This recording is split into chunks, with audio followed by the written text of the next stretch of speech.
Okay, good evening, everyone. Dave Cashman, SEB Housing. This is the information session for Richmond, Meadows 2 in Nantucket. This is being presented both on YouTube and via conference call. And as some of you may already know, there also is the opportunity to view it on island at I think it's the community room. And David Arminetti from the development team is there. I'm not sure if he's being joined by other people right now, but I know he was going to get it up on the screen. So let me just communicate with him to make sure that he's able to get this presentation casted to the screen in the community room.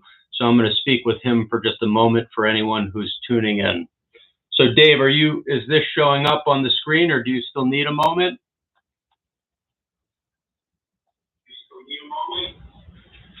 No, we're good. We have it on the screen.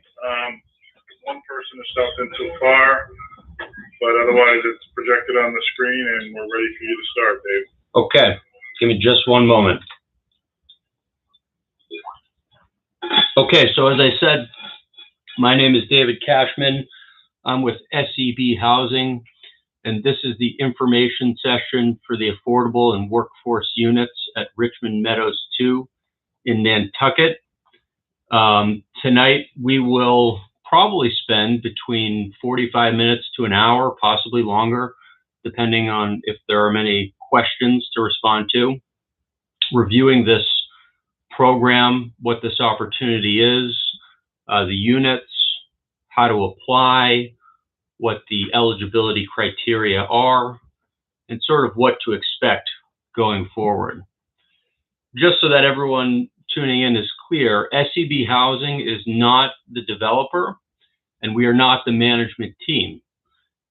We are an off-site affordable housing consulting group who's been hired by the development team, which is Richmond Great Point Development, LLC, to assist them in facilitating a lottery for these affordable and workforce units.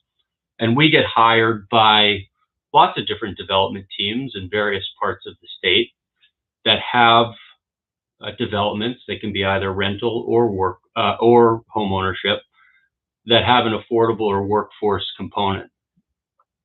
And going up until the application deadline, which is May 10th, and through the lottery, will really be your main point of contact if you are interested in this opportunity and want to apply.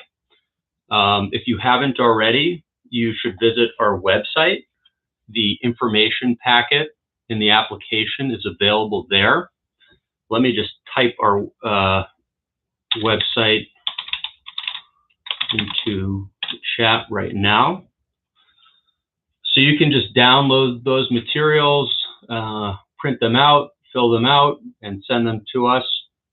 You'll also find our contact information on the website and in the informational materials which are on the website. We understand fully that there's a lot of information about this program, and there's a lot of details, and that oftentimes as households go through this process, they recognize that they have questions. So you should feel free to contact us. We want to help you make sure that your questions get answered. Really, the best way to get in touch with us is by email. And let me just write down in the chat right now. So our email is info@sebhousing.com. You can also call us, 617-782-6900, extension 1. So at any point in this process, if you're having questions about what's required or how to do something, please feel free to reach out to us and we'd be happy to help you.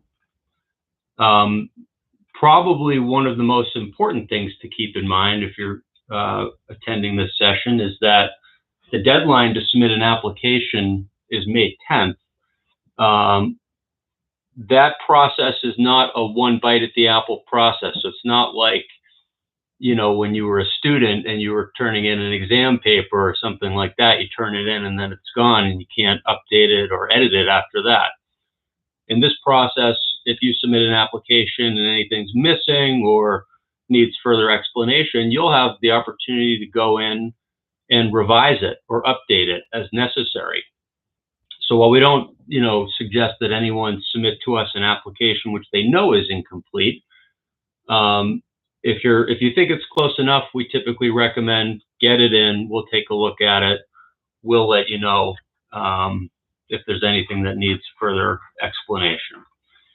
Now, before I go further, and I'm going to talk about some of the nitty-gritty details of the program and what to expect, I want to invite Dave Arminetti, who is in the community room on island with, I think, at least one other person. Dave works for the development team, so Dave really knows this development and these units far better than I do. And so I want to invite Dave, if that's still okay, Dave, to just speak for a moment to tell anyone watching, what are these units? What do they, look like? What are people applying for here in terms of the physical units in this community that you're creating? Sure. Well, thank you, Dave, for hosting and for all your hard work on our behalf to move forward with this important component of our project. As David said, my name is Dave Arminetti. I'm Director of Real Estate Development for Richmond, who is the owner and developer. Nantucket is a fairly small place, and a lot of people already know about our project, and virtually all of the applicants for any of our housing here, whether it be rental or for sale or market rate or AMI restricted units, are already on Nantucket or familiar with Nantucket. But our project is a larger mixed-use project that is roughly halfway between the downtown and the airport on the island on Old South Road, which is a major road that extends out from the downtown easterly into the mid-island and all the way to the airport. And we've been undertaking this project for the better part of 10 years now. It took us a while to work with the community and plan out what we were going to do and get all of our approvals and permits. And now we're in the construction and occupancy stage. And particularly as relates to the housing, we're doing this in a phased manner over a number of years because you can't build this many units immediately. So for people's familiarity, we have a rental housing portion of the project, which is what we're talking about tonight, that has a total of 225 units in about 30 different buildings. And 100 of those units roughly have been built so far in 14 buildings. We're now talking about renting the next phase in 5 different buildings, 40 total units, 16 of which will be AMI restricted to different income levels, which is specifically what we're talking about tonight. Those 5 buildings, 3 of which are currently under construction, 2 of which will be going under construction soon, are the ones that we're now qualifying interested applicants in and that we'll be having our lottery. So it's a fairly involved development. People could drive by and see the existing units in the existing building. If you wanted to get a sense of what the apartment units themselves will look like, our current marketing and leasing office is actually in a 1-bedroom apartment, and it's located at 1 Orchid Place, right in the middle of our existing development. So if you drove up Old South Road, down the street, you'd see our office sign. You could, during regular business hours, stop in and say hi to our team. Our primary leasing manager and property manager there during the day is a lady by the name of Erin Brady, who lives on island with her family and has for some time. She's there basically 8 o'clock until 3 o'clock p.m. on weekdays, and you could stop by and see exactly what the apartment units look like in terms of finish and paint color and the type of appliances we're talking about, and get a better feel for it than you can looking on a piece of paper. So we're excited about this next phase. All the buildings and all the units look quite similar. That was part of the plan here. The regulations that we operate under and the permits that we operate under dictate that all the units essentially have to look and feel the same, which I'm sure people understand. So everyone's getting the same thing, whether it be a market rate unit, an AMI restricted unit. They have the same level of finishes, the same type of appliances, they're the same size. They're all intermingled within the development. So if you have a AMI unit, no one knows that it's an AMI unit, no one knows that it's a market rate unit, no one knows what you're paying for rent. It's signaled in that way, which is purposeful. So if you drive in, you'll get a good sense of what the project looks like. They're all two-story buildings with cedar shingles and pitched roofs, just like a lot of the buildings you see on Nantucket. Very harmonious and consistent with the island's design. There's surface parking spaces right outside the buildings, and if you are a resident, you'll get assigned one parking space per bedroom for your unit, where you get a parking tag and a number that you use dedicated, and then we also have some guest and visitor parking.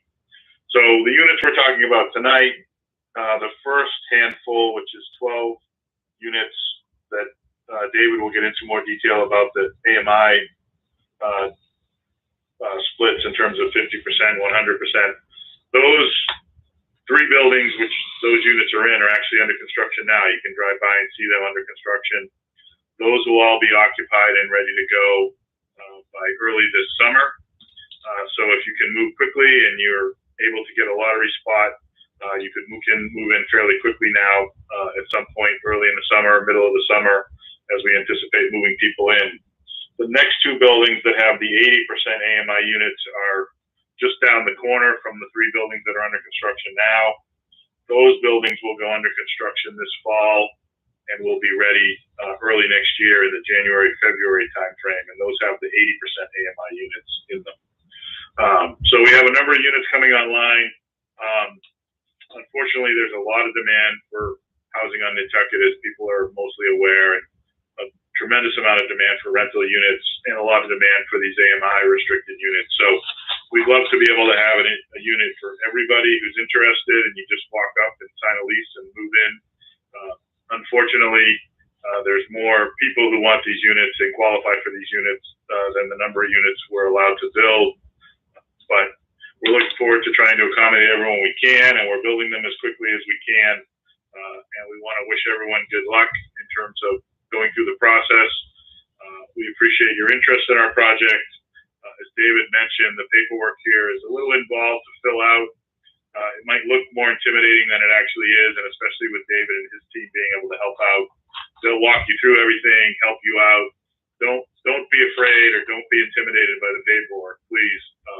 The people who have followed through and gotten the current units, existing units to date, would probably tell you it's well worth the work and well worth the wait to get one of these nice new apartment units. So we would encourage everyone to fill out the paperwork, work with us, work with David and his team. We'll do everything we can to help you out. And once you get into the process and get into the lottery, it becomes a lot easier. So we appreciate everyone's interest in the project. We encourage you to apply. I'm glad to answer any questions that anyone may have for the remainder of this call. And our staff is here to help out as well.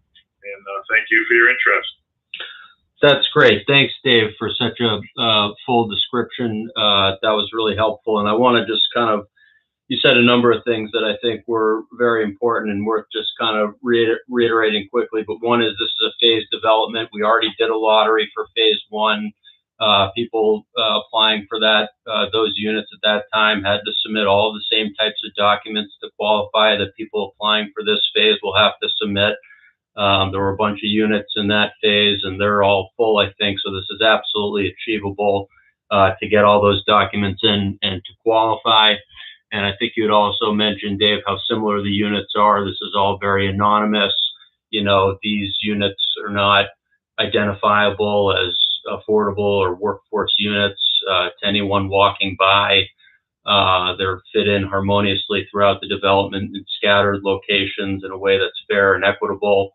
And in fact, they've even been approved and reviewed by the town and state to make sure of exactly that. So if anyone had any concern about, will being in this unit somehow be obvious that it's not a market rate unit, the answer should be absolutely not. It shouldn't be obvious to anyone, and hopefully you should take some comfort in that.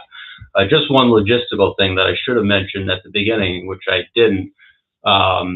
Obviously, if you're in the room with Dave Arminetti, if you have a question, you can let Dave know, and he can kind of stop me and either just ask me over the phone. Alternatively, if you are watching the YouTube live stream and you're not in the room, you can just type in the questions to the chat box, and I'll just type something there now so everyone can see what I'm talking about. And if your question is something that I'm going to cover in my presentation, I may ask just for you to hold off, and I'll get to it at a time that may be more appropriate. Or if not, I'll stop what I'm doing and answer your question. And I'll also stick around at the end of the presentation to see if there are any other questions. So as a broad overview, let me just lay this out. This is essentially, you can think about this as a three-step process. The first step is to apply for this opportunity with SEB Housing. That's step one.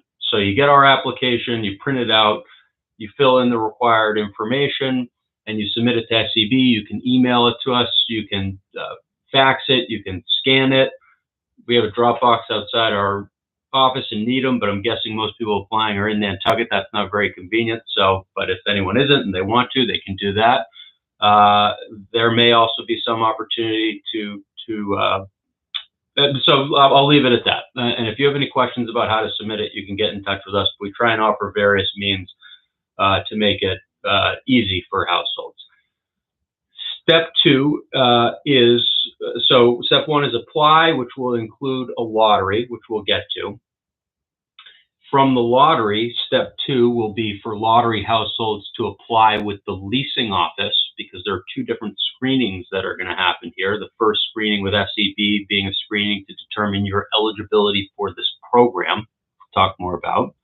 Lottery, then the second step will be to apply for a lease with the leasing office, which is a different type of screening. A screening to make sure that you meet their lease eligibility criteria. And we'll talk a little bit more about that. If you do meet their lease screening criteria, you can reserve a unit. Then you would come back to SEB Housing to submit all of the income and asset and tax documentation that's necessary to demonstrate your eligibility for the program.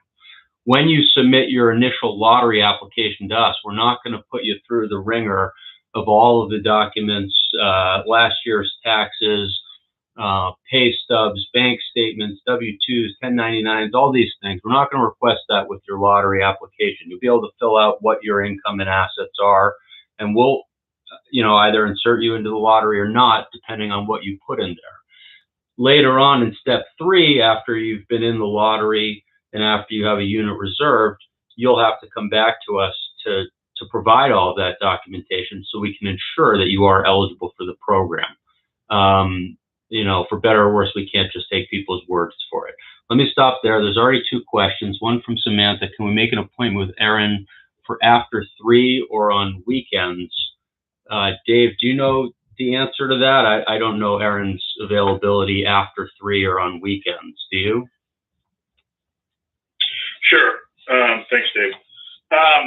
Erin would be as accommodating as possible, I'm sure. She's used to making appointments with interested potential tenants.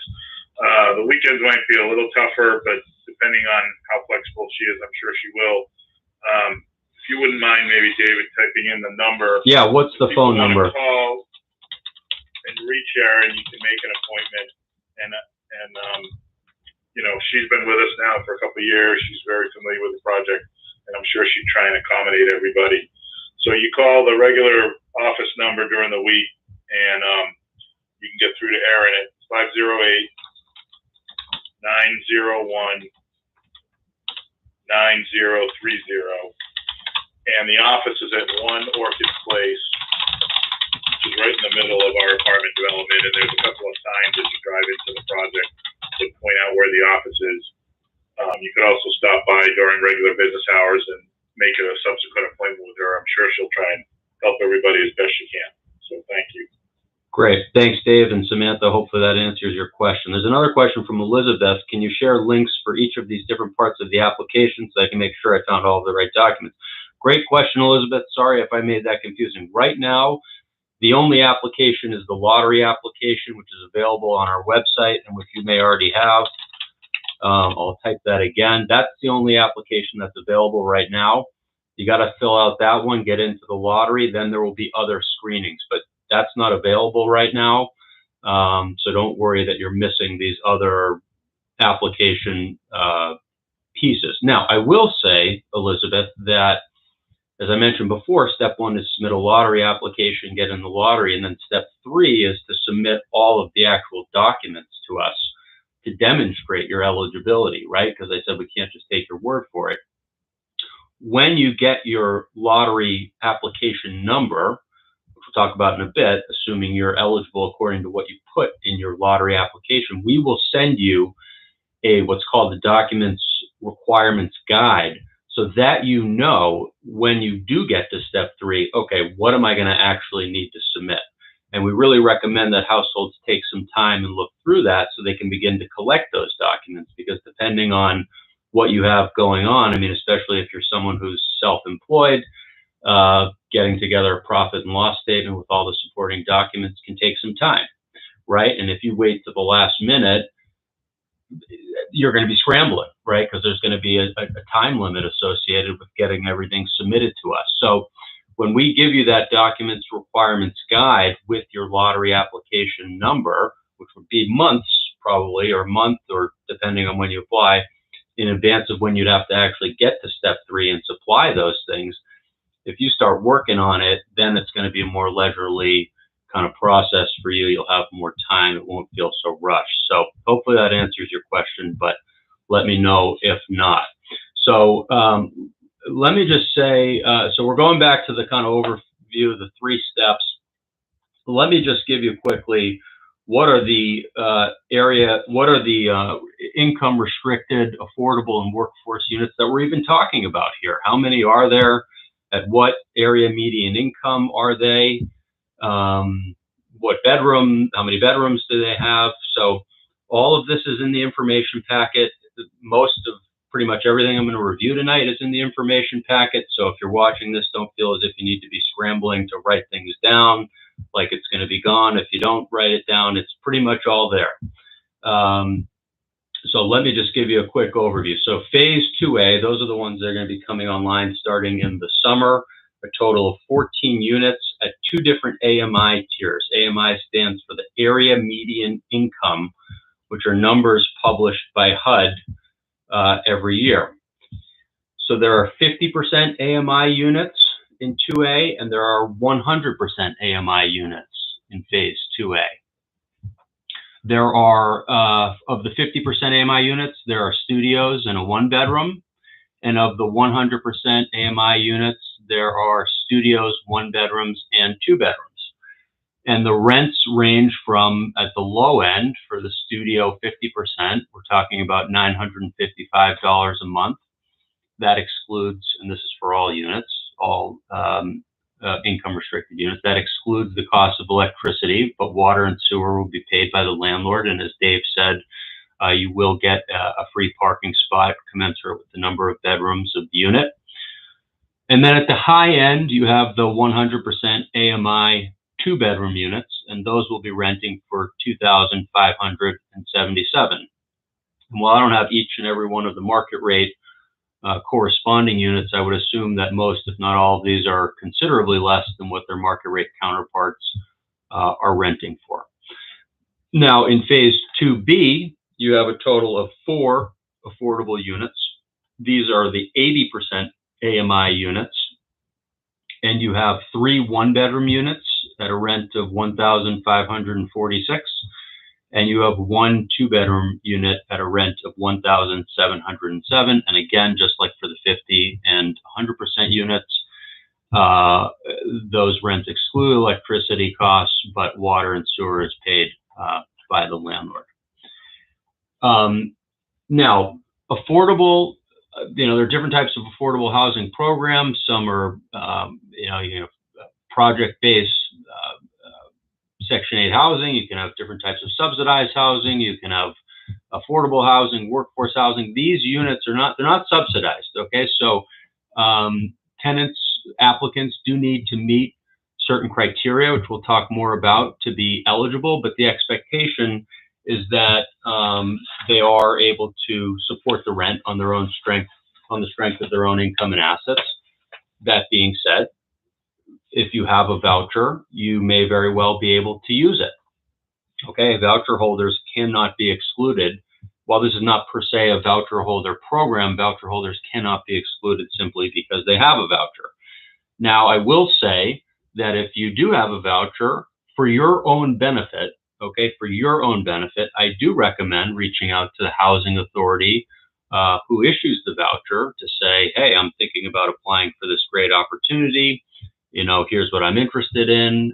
Here's what the associated rents are. Is that okay? Can I apply for that? Are those within your payment standards?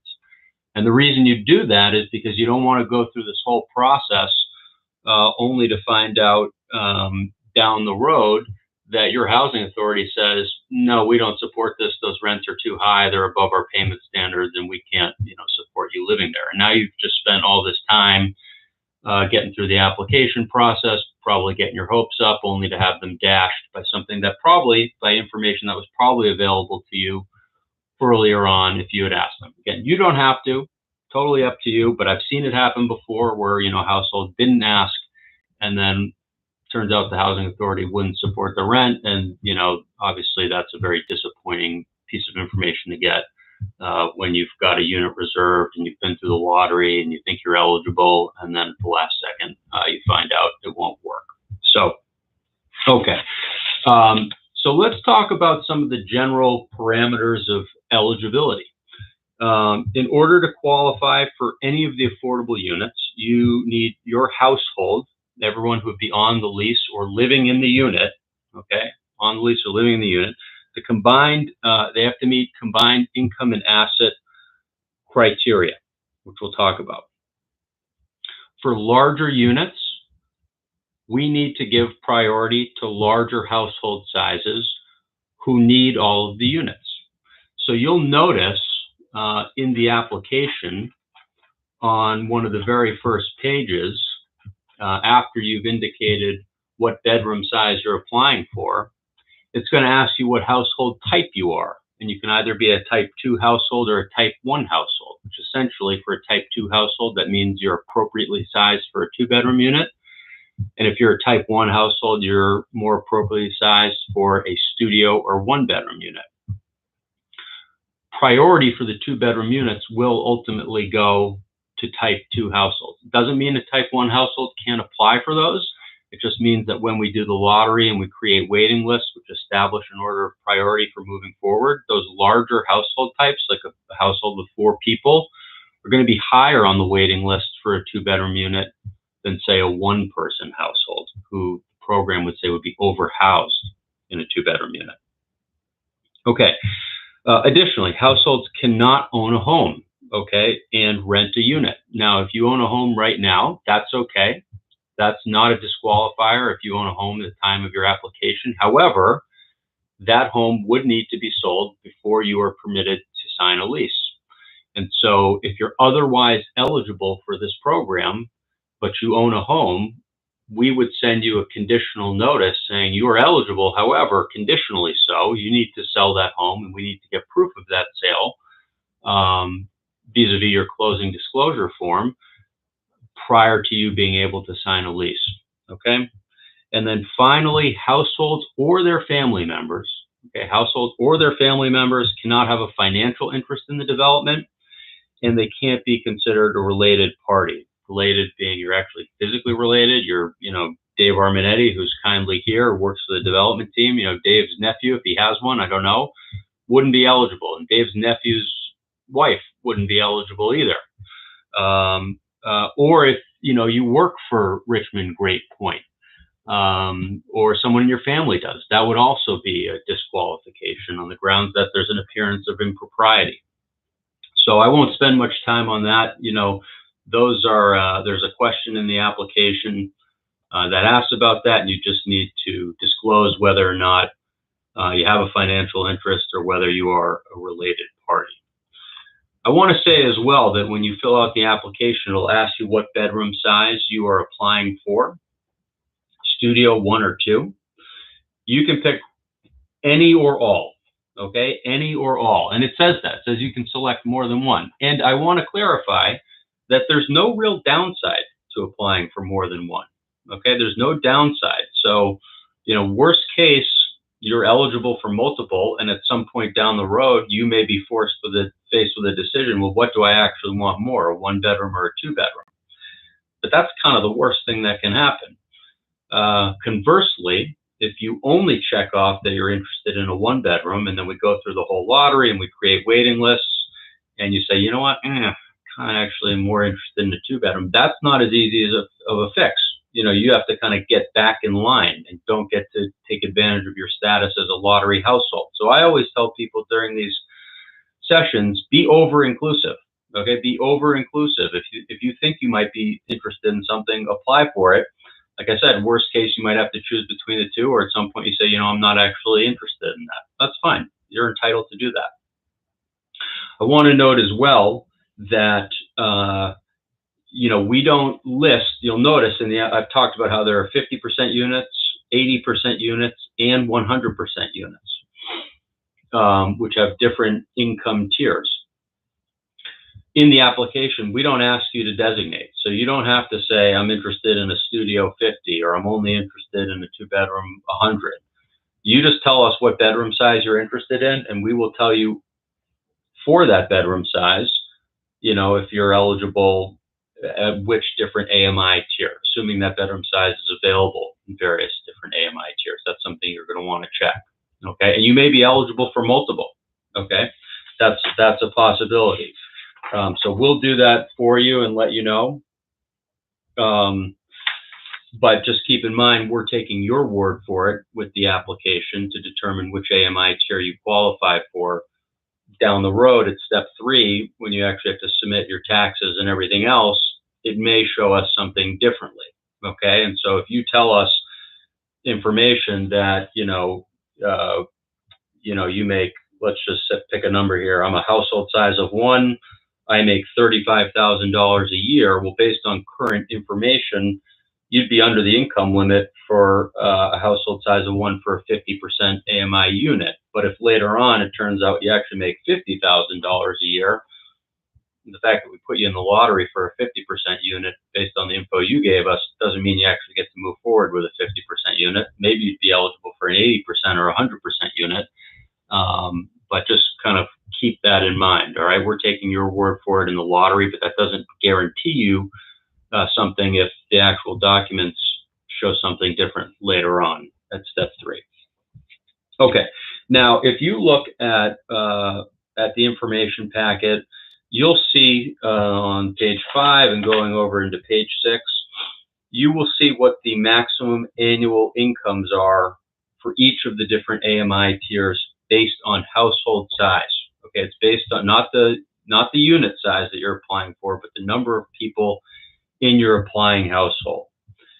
And so again, I'll just kind of rip through these ranges real quick because you don't need to memorize these, and you can just check it out. It's in the ad, it's in the application, it's in the info pack. But for the 50% units for a household size of 1, they can make up to $42,900, and for a household size of 5, they can make up to a little over $66,000.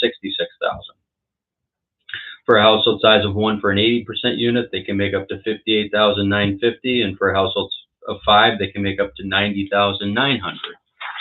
And for the 100% units, a household size of 1 can make up to $85,960, and for a household size of 5, they can make up to a little over $132,000. Now, that's maybe not as important. I know I just said that very quickly. I didn't even give you all the numbers. I gave you a range. It's all right there. But the more important thing, please keep this in mind, and this is not necessarily going to jump out at you from reading the information packet and applications. These are the income limits set by HUD.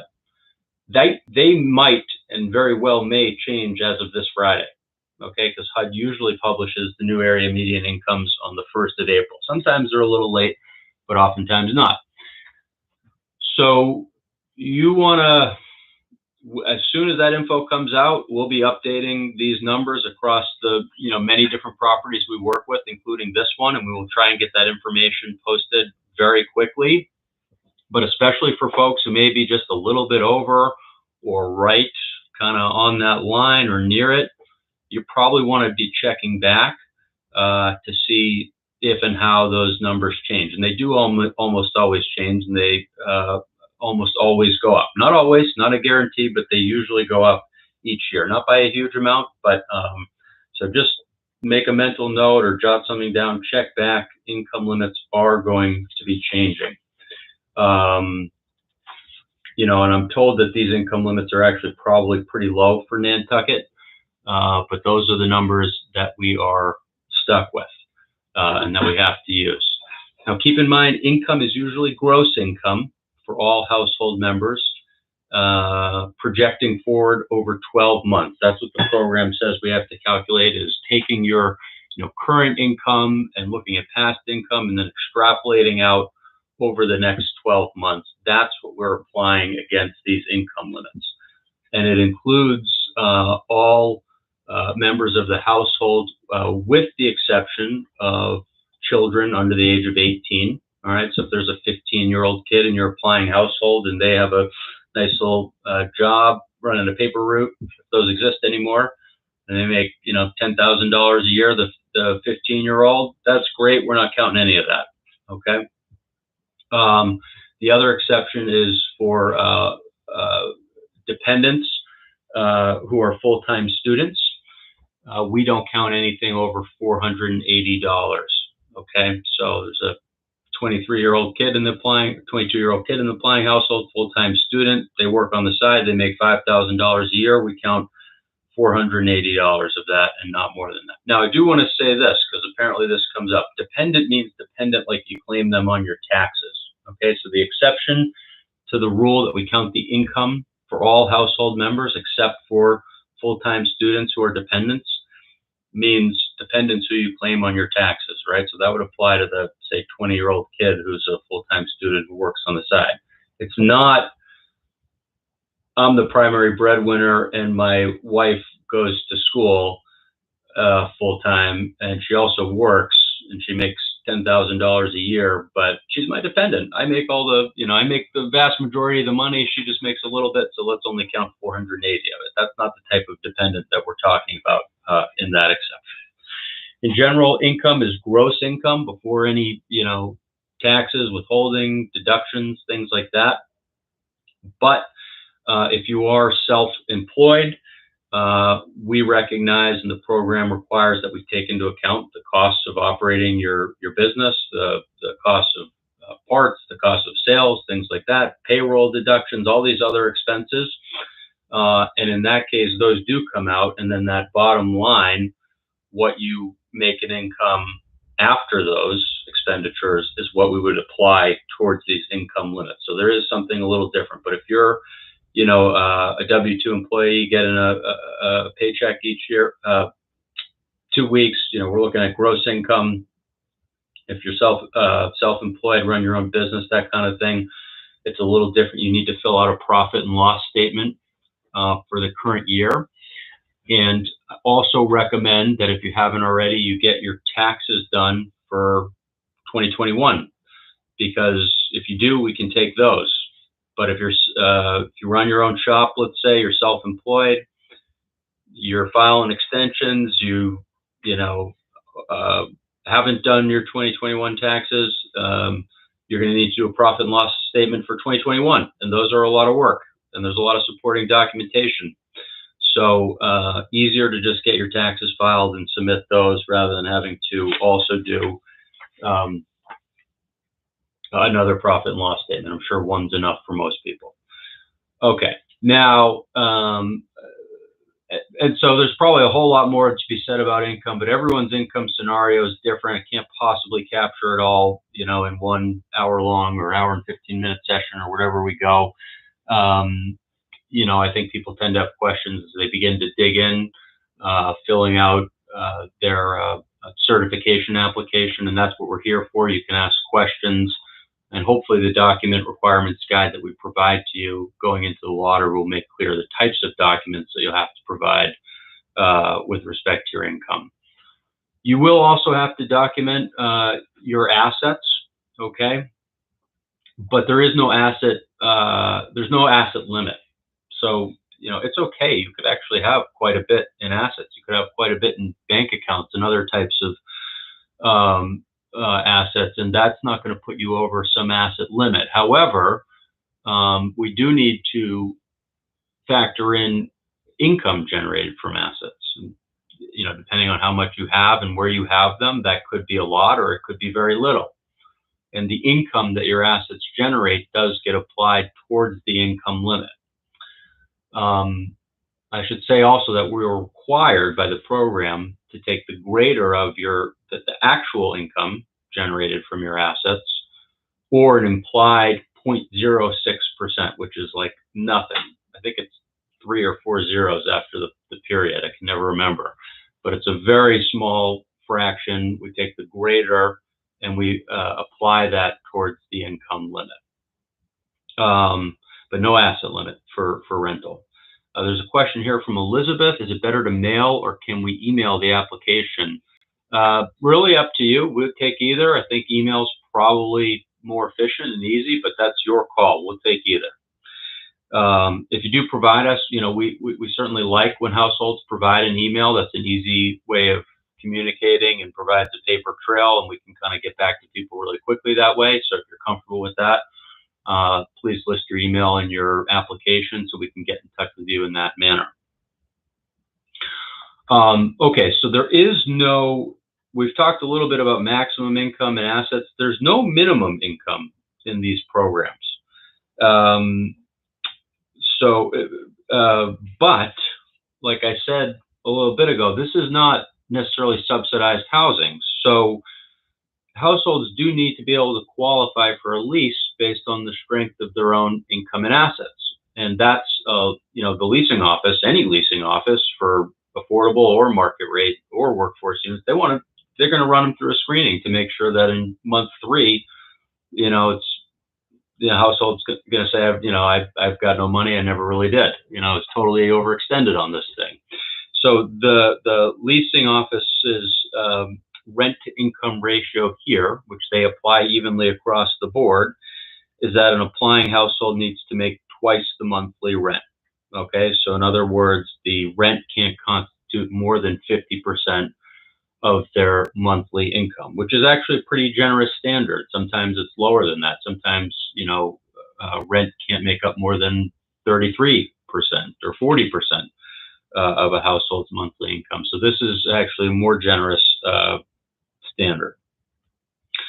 Please keep in mind that if you do have a voucher, this does not apply. Okay, we do not, there's no minimum income qualification criteria for voucher holders. That's what the voucher's for. You're going to pay 30%, which is more rigorous than 50% anyway of your income, and the voucher is going to cover the rest, assuming, of course, you've checked with your voucher issuing authority and they've approved it. And so ignore what I'm saying about minimum incomes if you are a voucher holder. But if you're not, you're going to at some point have to pass the leasing office's lease screening criteria. Now, SEB, as part of the lottery application screening, will do a sort of cursory review of that, because it doesn't benefit anyone, you, us, the property, if someone makes $10,000 a year and they don't have any subsidy, they don't have a voucher, and we say, well, they're way under the income limits, they technically qualify. Yeah, great, but they're not even close to meeting the minimum income lease screening criteria that the leasing office is going to apply. So it doesn't help them, doesn't help the leasing office to pass those households along. So, we will do that, and if hypothetically you were a household size of 1, let's say, and you say on your application, I make let's call it $15,000 a year, and that's it, I have nothing in savings and I don't have a voucher, we'd say, well, you don't meet the criteria, we're sorry. And again, that's just for not sort of belaboring this unnecessarily. So you'll notice that I talked before about income limits, which are based on the number of people in your applying household. But for minimum income, it's based on the unit size and AMI tier that you're applying for.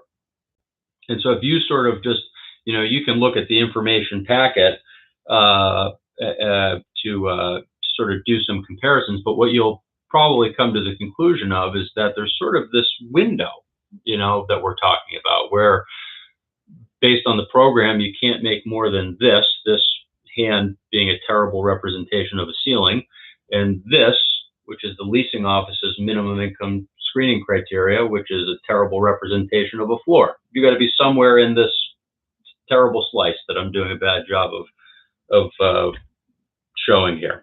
And so I just quickly did a few numbers before this, but just, sort of hypothetically, if you're applying for a 50% studio unit, you need to make about $23,000.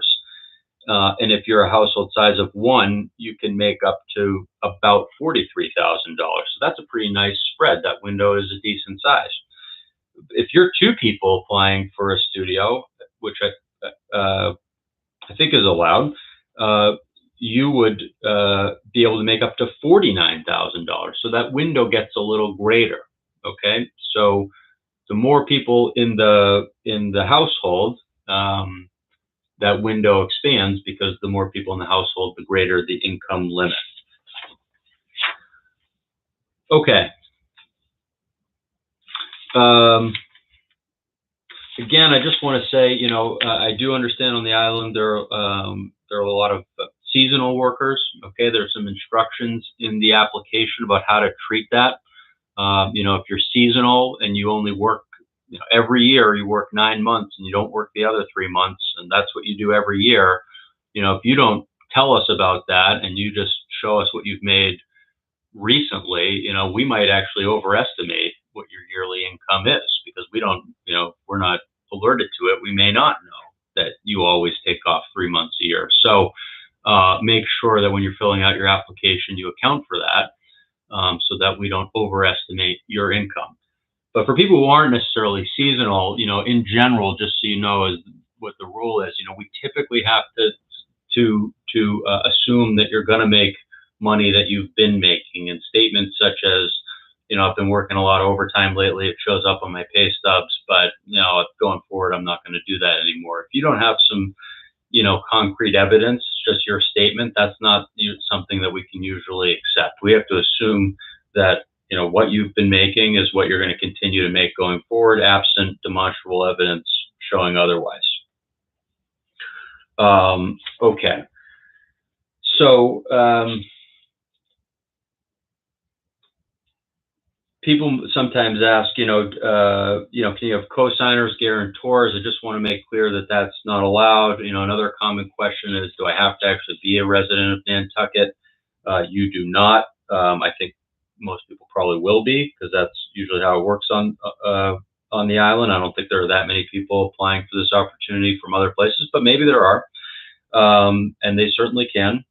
There will be some local preference for some of the units, but it's not a requirement to be a Nantucket resident. But you will. That is a question on the application, and local preference applies to any households who live in Nantucket, or work in Nantucket, or for Nantucket, or have kids attending the Nantucket schools. And you should not, if you're not actually a resident of Nantucket, please don't say that you are, because we will ultimately require proof of that. And if we gave you a preference through the lottery based on that information, it turns out that's not true, you're going to lose that preference and be dropped from the waiting list. So moral of the story is, don't inaccurately claim local preference if you don't live in Nantucket, work in Nantucket, or have kids attending the Nantucket schools.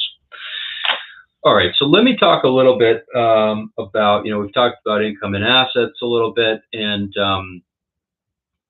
May 10th is the application deadline. If you're not eligible, we'll let you know, and if you think we got something wrong, you let us know and we can reconsider it. If there's something missing from your application, we'll let you know what that is. Remember, I said at the beginning, this isn't your, this isn't like a test in school where you get to turn it in and then that's it. You never get to touch it again. If there's something missing, okay, go find those documents, submit it, amend as needed. And if you're eligible, you will get a lottery application number. And the reason we do that is just to protect your name and keep everything anonymous to be used when we do the lottery. And so that number will be in the form of A, and then dot, and then number. And so and we do it chronologically in the order in which we receive completed eligible applications. So if you're the very first household who submits a complete eligible application, you'll be A.001. If you're the next household who submits a complete and eligible application will be A.002, and so on and so forth. And that is all that means.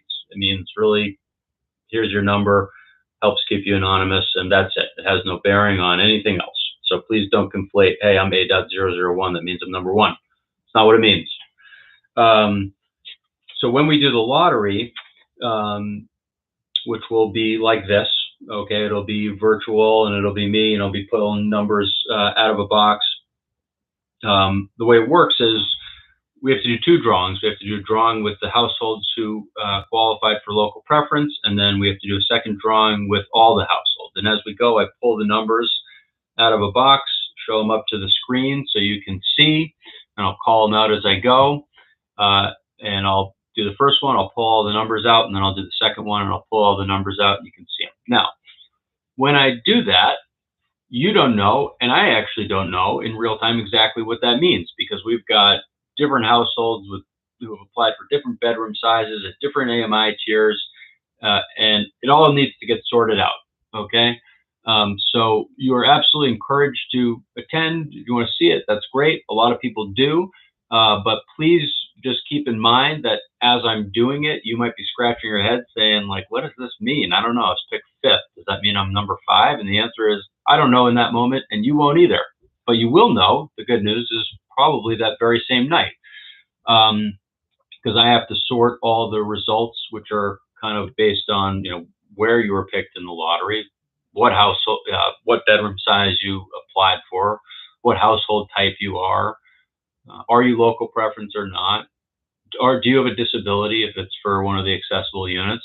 I have to take into account all of these factors and assemble different waiting lists, okay? And the waiting lists, those will show you, okay, here's where I am. I'm number 2 on the one bedroom 80% list, let's say, or I'm number 5 on this other list here. There'll be various different waiting lists because there are different units at different AMI tiers of different bedroom sizes. So we may have, we're gonna have multiple different waiting lists.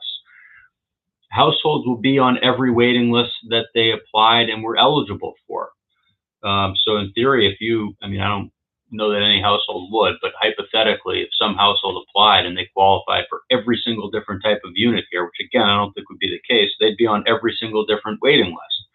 I think most households will be on a few different ones, okay? I think most households will probably qualify for a few different waiting lists, and so they may be, so they'll be on a few different waiting lists. I want to make clear that, you know, when people think of lotteries, they think winners and losers. Am I going to get picked? Will I have a position? Please, this is not like that. So every household, if you get one of those numbers, A dot blank, blank, blank, that means you are in the lottery and you will get picked and you will be on a waiting list. Okay, there aren't winners and losers. Everyone gets picked. Everyone's on a waiting list. Some people are higher on the waiting list than others. Okay, but it's just to create this order of priority to conclude step 1. Here are the eligible households. We ran the lottery. Here's where they all stack up on each of the different waiting lists for the different units that we have here. And just keep in mind too, when we send you your lottery application number, we send you a little letter and it has some of the details of your application in it. Please give it a read, make sure that it's accurate, right? So if we say, you know, you're John Smith and you said you don't have local preference, you think, wait, that's not true. I've lived in Nantucket my whole life. I said I did. Let us know. So that's a 1-pager. It'll take you a minute at most to look at, take a review. I think it's rare that we write something there that's not correct, but occasionally we're human. It does happen. So just take a review, make sure that the information we put in your letter corresponds to what you think you put in your application. And if there's anything that's not right, let us know. Okay, so, you know, that's kind of the end of step 1. We've done the lottery. We've got the waiting list. Then we move on to step 2. At this point, the Richmond Great Point leasing office, Erin, her team, they then get involved now. Okay, and then we give your information to them, and we give their information to you, and we give them the waiting list, and they say, okay, here's where everyone is on the waiting list. And then they start going out to households and sending them invites and saying, all right, great. You know, you're on the whatever waiting list, the 1-bedroom 80% waiting list. And we're now inviting you forward to apply for a lease. Okay, remember, SCB housing saying you're eligible for the lottery does not mean anything with respect to your eligibility for a lease. That's not our prerogative. That's not the function we serve. That's something that the leasing office determines. So if you're number one on a waiting list, please do not go telling your current landlord, if you have one, hey, I'm number one, I'm getting a unit at this great new development, and I'm gone in a month. You're not there yet. Okay, you're not there yet. So Erin and her team will be reaching out to you. You'll have their information. You can, if you haven't already, probably go check out units, see exactly what's available, floor plans. When is this unit going to be ready? When's that unit going to be ready? You'll apply for a lease, which is, I think a relatively quick process to probably run, things like criminal screening or credit checks, possibly a landlord reference, things of that nature that most management teams look at. Which they do for their market rate units too, and determine whether or not you're eligible for a lease. And if you are, then you can then you would move on to step 3. And I want to say about that too is there aren't corresponding units to where a household is on a waiting list. So if you're number one on a waiting list, that doesn't mean, okay, number one household on this list gets that unit. The advantage of being higher on a waiting list is that you can choose from any of the available units on that waiting list. Okay, so for example, I think there's going to be a waiting list that may have for 50% one-bedroom units. I think there's going to be 4 of those.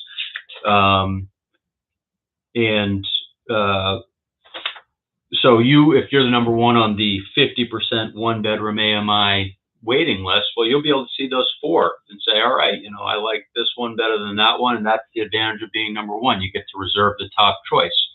And then the household behind you on that waiting list would get to pick from the one that you didn't pick, and so on and so forth until those 4 units have all been reserved. And that applies to the other waiting lists too. And I should say that if you're on a waiting list and you don't end up getting to take a unit, you'll keep that position, right? So we don't exhaust the lottery waiting list, lease up to 16 units, and then everyone else, is off the waiting list. They get to keep those spots for future vacancies that arise. Okay, so you complete step 2, you're lease eligible, you reserve the unit of your choice. Now you come back to SCB Housing to complete the certification process.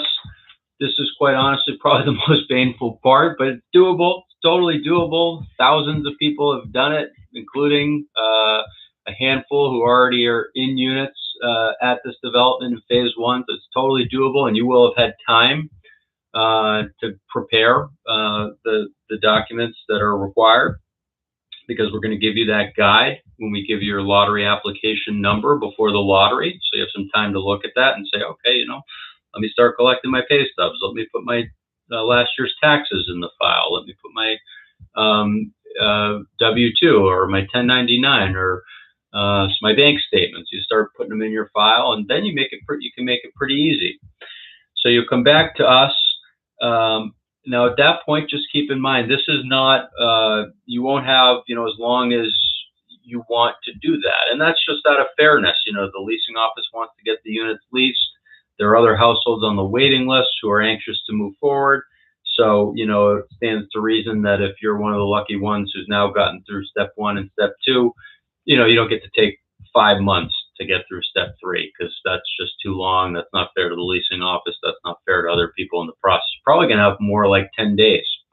So therein is a, reminder of the importance of starting that preparation early, because, there's a decent amount that's required to submit to us. And similar to before, when I talked about, the initial lottery application, if you submit stuff and anything's missing, we'll let you know. You can try and collect those things that are missing. It's not a one bite at the apple type of scenario. You'll, and the vast majority of households don't submit a 100% complete application on the first try, and that's okay. There's a 4 things missing. We say, here are the 4 things that are missing, and the household goes and gets 3, and we say, okay, here's the last thing, and they get that last thing. Great. And it all works out, but you will be benefited by preparing and starting to get a file ready, so you're not scrambling to do it all in that tight turnaround time after step 2, after you've reserved the unit. And then if you're eligible there, then you can move in by the date that you set with the leasing office when you reserved your unit, and hopefully, you'll if you're one of those households, you'll love your unit, you'll love the development, you'll be very happy and satisfied living there. Now, keep in mind, every year, you say you move in, you love the unit, decide, 8 months later, hey, I want to do this again. I'm signing up for another year. Great. You do need to recertify every year to demonstrate continued eligibility for the program. And households can make up to, well, let's see here, for the 50 and 80% units, you can make up to 1.4 times as much as you could make to initially qualify. So they build in this nice cushion. So it's more stringent. It's a sort of a lower income threshold for initial qualification. But 1 year down the road, when you go to recertify, that income limit is higher for you than it is for a brand new household moving in for the very first time. So it allows for a little bit of growth for households living in these units. For the 100% units, it's actually even more than that. It's 1.6 times as much. So there's even room for a little bit of more growth there for tenants of those units. And then that process would apply year after year. So if you're renewing your lease for years down the road, then each year you'll go through that process of submitting documents to demonstrate that you maintain eligibility for the program. But the good news is you will have done it at least once, twice, 3 times, maybe, depending on how far down the road we are. And so you kind of know what's expected and how to move through it easily. And maybe during the year you're updating your file so you got all the docs and you're ready to submit it quickly when it is due before your renewal.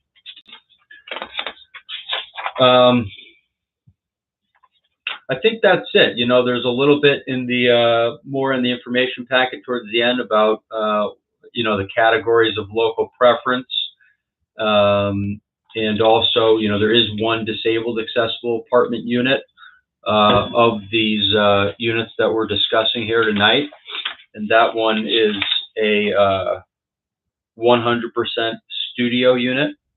Is a fully accessible unit, and so if you in a wheelchair or something like that, you would get priority for that unit as compared against people who do not have a disability that meets the features of those units.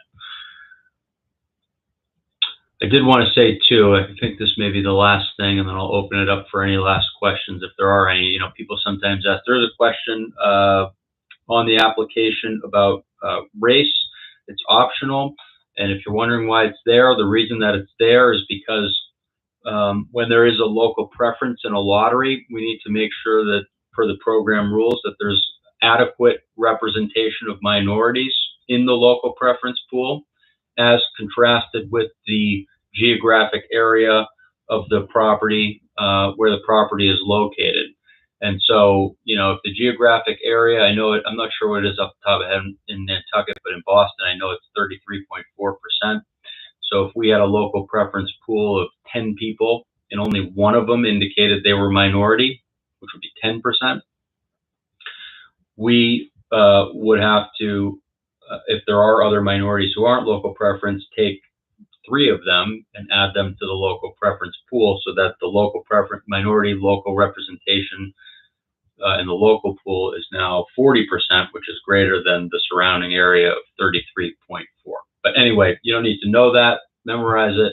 Just if you're wondering kind of why are they asking this question and what is the relevance, it's simply to make sure that this program criteria is met, that there's sufficient representation in the local pool. Okay, well, we're about an hour, almost 5 minutes in. And I think that I've said as much as I feel the need to say. Hopefully it's been informative. I'm going to sit here for a second. I'll take any questions that there may be. And I also just want to reiterate, you know, I think pretty much everything I covered is in the information packet. So, you know, you didn't have to digest every single piece of this. It's, you know, it's all there in more detail even than I went into tonight. And if you have questions, you can always reach out to us. And to be totally frank, I think a lot of times when households initially are viewing these info sessions and they haven't sort of dug in and sort of read through everything, they don't recognize what questions they have. But as you get further down the process, and especially, you know, when you get that documentation requirements guide, or at step 3 when you're submitting documents, that's when the questions start to roll in, you know, as households are trying to figure out what they need to provide to us to demonstrate what their income and assets are. And we're here for that. And we're happy to work with you and try and make things as clear as can be. So if this is a great opportunity, it's been great working with Dave and his team. I think it's a great product, and I know that, you know, housing in Nantucket is, I think, quite expensive. So this is a neat and unique opportunity, and, you know, really wish everyone the best of luck moving forward. And on that note, I'll hang tight here for a second in case there are any questions.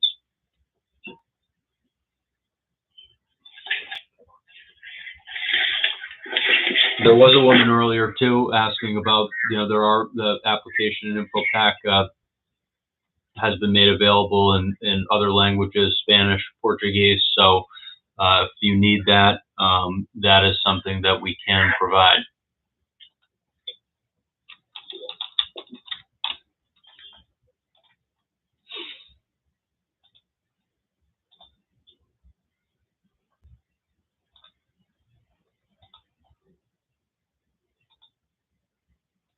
If I could, David, this Yeah. is Dave Ormanetti again. Yeah.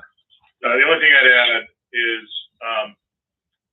David referenced the landlord qualification and check portion of this. Don't be too intimidated by that. We have a fairly standard and customary background criminal check, traditional credit check. You know, we'll confirm your employment, some basic information like that, and you know, we're in the business of trying to help people get in our housing that we're developing. If you are eligible and you get a lottery spot and you're on the waiting list and you're eligible for a unit, you know, within reason, we try to do everything we can to get people in the units. You know, there are some things that make people not qualify, but within reason, we're fairly flexible and we're trying to get you in the unit, not find a way to not qualify you. So don't be too intimidated by that. I know just a few people have maybe had issues in the 25 or 30 AMI restricted units that we've leased so far, but virtually everyone qualifies. And, you know, we're local, we're able to discuss any issues with you. If there's something on your record or something in your credit that's explainable and that we can get comfortable with, you know, we're more inclined than not to try and qualify people as opposed to reject them. So don't let that intimidate you. And otherwise, I just want to thank everyone else for joining, and thank David and the team at SEB who we've worked with for many years for their continued guidance and assistance. And I want to wish everyone good luck.